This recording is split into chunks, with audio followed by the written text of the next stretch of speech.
Beaucoup de personnes pensent que être riche, c'est le fait d'avoir beaucoup d'argent, d'avoir un compte bancaire qui explose ou bien des montagnes d'argent cachées à la maison.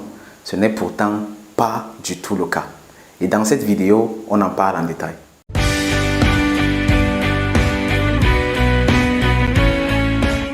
Bonjour ou bonsoir à toi et bienvenue dans cette courte vidéo dans laquelle nous allons échanger à propos d'une thématique très importante, celle de la richesse.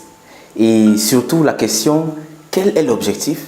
Est-ce que l'objectif c'est d'être riche ou d'avoir beaucoup d'argent?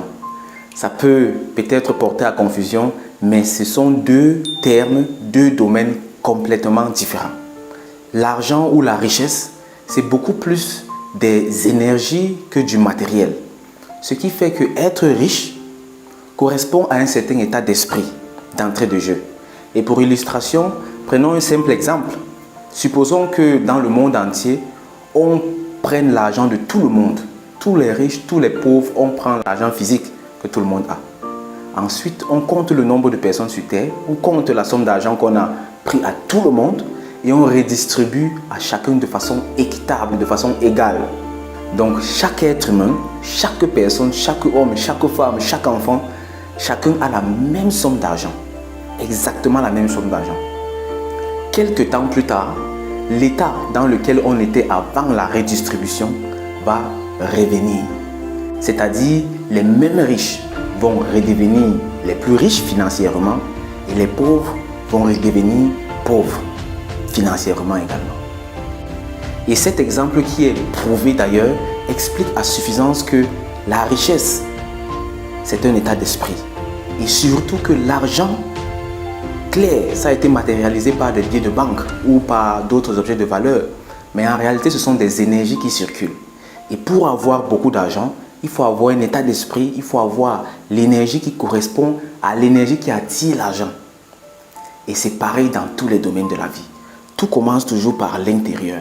Et ce qui s'exprime à l'extérieur, c'est juste ce qui est à l'intérieur qui sort de nous et qui va donc à la rencontre du monde extérieur.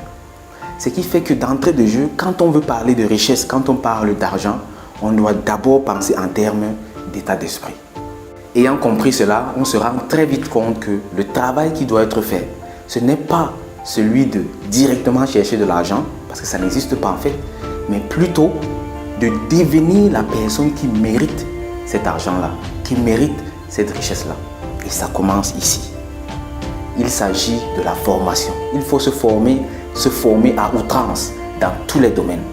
Que ce soit dans le domaine qui te passionne, dans le domaine qui t'a toujours inspiré ou dans des domaines que tu trouves intéressants parce que sur le chemin de ton accomplissement, tu te rends compte que tu as besoin d'apprendre telle chose ou telle chose.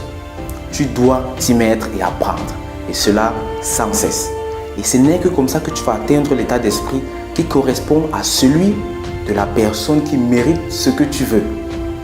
Parce qu'on peut s'imaginer que nous sommes là, nos rêves sont là, et puis on essaie généralement de directement arriver à nos rêves. Pourtant, ce n'est pas possible en fait. On doit plutôt chercher à devenir les personnes qui méritent ces rêves-là. On doit donc se former dans le sens de faire grandir notre personnalité, d'élever notre état d'esprit jusqu'à ce qu'on devienne les personnes qui méritent ce qu'on veut. Et ça, c'est l'une des raisons pour lesquelles on doit aimer les challenges. Il faut aimer les challenges dans la vie. Il y a des personnes qui n'ont même pas la chance d'avoir en face d'eux une épreuve qui leur permette de passer au niveau supérieur. Parce qu'il faut toujours voir, dans la vie, les épreuves sont toujours là pour nous tester. Et soit ça passe, soit ça casse. Quand ça casse, là on a peut-être abandonné ou bien on a essayé et puis ça n'a pas marché. Mais quand ça passe, on devient plus grand dans le processus. On passe au niveau supérieur et une nouvelle porte s'ouvre à nous. Il suffit de regarder l'histoire de tous les hommes à succès, de toutes les femmes à succès, de toutes les personnes à succès. C'est toujours des histoires remplies d'embûches, remplies de challenges. Pensons par exemple à Jack Ma, fondateur et propriétaire d'Alibaba, la plus grande plateforme de e-commerce au monde entier. Jack Ma a été rejeté de toutes les manières, que ce soit dans les restaurants McDonald's quand il essayait de travailler là-bas comme servant, que ce soit pour entrer à l'université Harvard, 20 fois rejeté. Il va à McDonald's, ils sont 14, on prend 13 personnes, il est le seul qu'on ne prend pas. À l'université, on le chasse. Partout, on le chasse. Et tout ça, c'était des épreuves. Il s'amusait même en fait, en fin de compte. Il s'amusait à recommencer quand on le chassait en fait. Ce qui fait que c'est devenu pour lui une habitude de surmonter les challenges et de toujours se surpasser. Jusqu'au moment où il a eu l'idée de lancer son entreprise d'internet, de e-commerce et devenir comme ça l'homme le plus riche de l'Asie et l'un des hommes les plus riches au monde entier. C'est ça en fait la richesse. La richesse, c'est toujours quelque chose qui est plus grand que soi. La richesse, c'est un état d'esprit. La richesse, c'est un rêve. Ce sont des objectifs qu'on se fixe. Et être riche ne signifie pas bien manger ou bien boire. Non, ça c'est juste se débrouiller en fait. Être riche signifie donc rechercher quelque chose de plus grand que soi.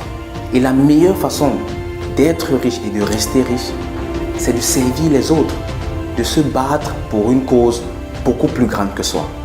Et nous, de la communauté Liep Lima, nous avons la chance d'être au cœur même et à la genèse d'un projet qui est beaucoup plus grand que l'individu. Quand on parle du Limocoin, on parle de la crypto-monnaie de l'Afrique. On parle là d'une opportunité qui peut désenclaver financièrement toute l'Afrique. Il ne s'agit pas d'une personne. Il ne s'agit pas d'Emile Parfait-Singh. Il ne s'agit pas de ses collaborateurs. Il s'agit de toi, il s'agit de moi, il s'agit de nous tous. Il s'agit de toute l'Afrique. C'est un combat au-delà de l'individu. Et c'est ce genre de combat qui peut clairement nous rendre tous riches, réellement riches. Et ce ne sera pas juste une richesse pour toi ou pour moi, ce sera une richesse en plus pour tout un continent, pour tout un peuple. Qui n'aimerait pas se battre pour un combat pareil? Sur ce, merci de m'avoir écouté jusqu'à la fin. J'espère que cette courte vidéo a été éducative et que tu as pu tirer une ou deux informations de là. Si tu as d'autres questions que tu aimerais qu'on aborde, si tu as des sujets que tu aimerais qu'on aborde ici en vidéo, merci de laisser un message juste en dessous en commentaire et on en tiendra compte pour les prochaines vidéos. Une fois de plus, merci. Restons toujours soudés, main dans la main, on avance et aucun obstacle ne nous arrêtera avec le Limocoin pour une Afrique forte et dynamique. Au revoir, bye bye.